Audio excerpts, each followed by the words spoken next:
Chag Sameach. As we turn to Yizkor today,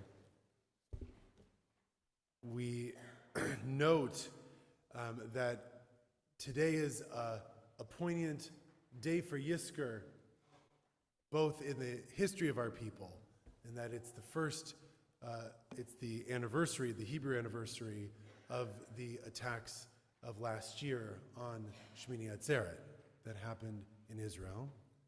And it is a poignant day for Yizkor, as it always is for Shemini Atzeret, this Yizkor that comes at the end of this festival, at the end of this day.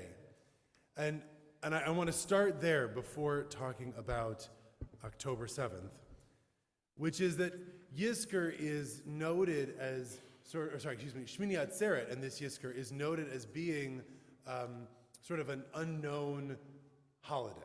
Like why are we adding Yizkor here? The rabbis actually say Yizkor goes at Shemini Atzeret so that people will come to Shul, because otherwise there's no reason to. Because Shemini Atzeret is this sort of added holiday at the end of Sukkot that the Torah says, right, it's regel bifnei atzmo, right? It's its own holiday, but no one really knows why. And actually, throughout sort of history, there are multiple different answers given as to what it means that Shemini Atzeret is a regel bifnei atzmo, that it's its own holiday, and why it happens at the end of Sukkot. We have Rashi says that it's because this is the day that we stop dwelling in the Sukkah. We don't need lulavs anymore, right? So it looks like Sukkot, but it's not Sukkot, so it gets its own day.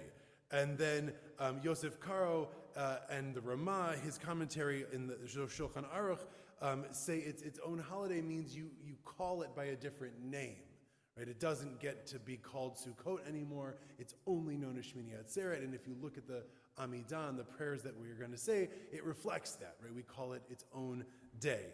And again, the list goes on and on and on of different rabbis over the years trying to explain what's happening with Shemini Atzeret. Why is it here? Rabbeinu Hananel says that today is a day purely about mourning. And actually, the point of Shemini Atzeret is to supersede mourning, that it ends, Shiva or Shloshim, if you're observing before the holiday, that this is one. The point, friends, is that if we know one thing, if rabbis are giving different answers, 6 different rabbis over 200 years give 6 different answers, what does that tell us? They have no idea what we're doing here or why this is happening.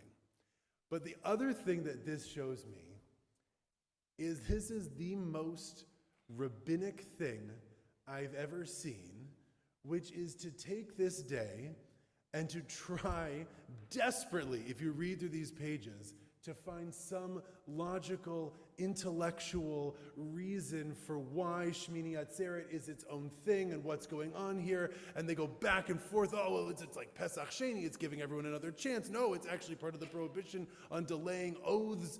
But the whole point of these answers, which I think ultimately are wrong, is that they're all about the head. It's trying to find legal reasons, rational reasons, halachic reasons, different liturgical or literary reasons for why we do what we're doing today. And I think they're all wrong, and the Midrash is the right way to read this. Because the Midrash leaves all of that aside and says, no, Shemini Atzeret, one part of the Midrash, the Midrash is a large statement, but Shemini Atzeret is like a king who's having a feast with all of their children there.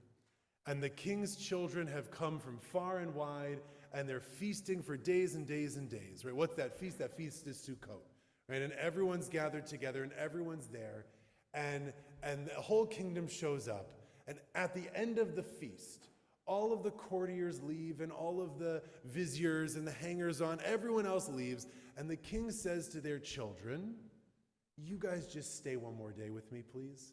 Just one more day, my children, just stay under my roof, be here. We're just going to hang out. We're going to have a holiday. Please stay.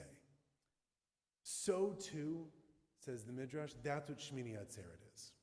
We have had holidays upon holidays upon holidays for the last few weeks and the last 7 days. And this, the whole point of this holiday, is just to be together and just have a holiday and enjoy it and sing a beautiful Hallel and have some food and be together one last time before we end the holiday season. And that moment is why I think that Yizkor on Shemini Atzeret is one of the most important moments in our memory and our year. Because very often, as someone who is at a lot of funerals, when someone passes away, we try to find a life lesson, a reason, a thing that they taught us, right? Something like that.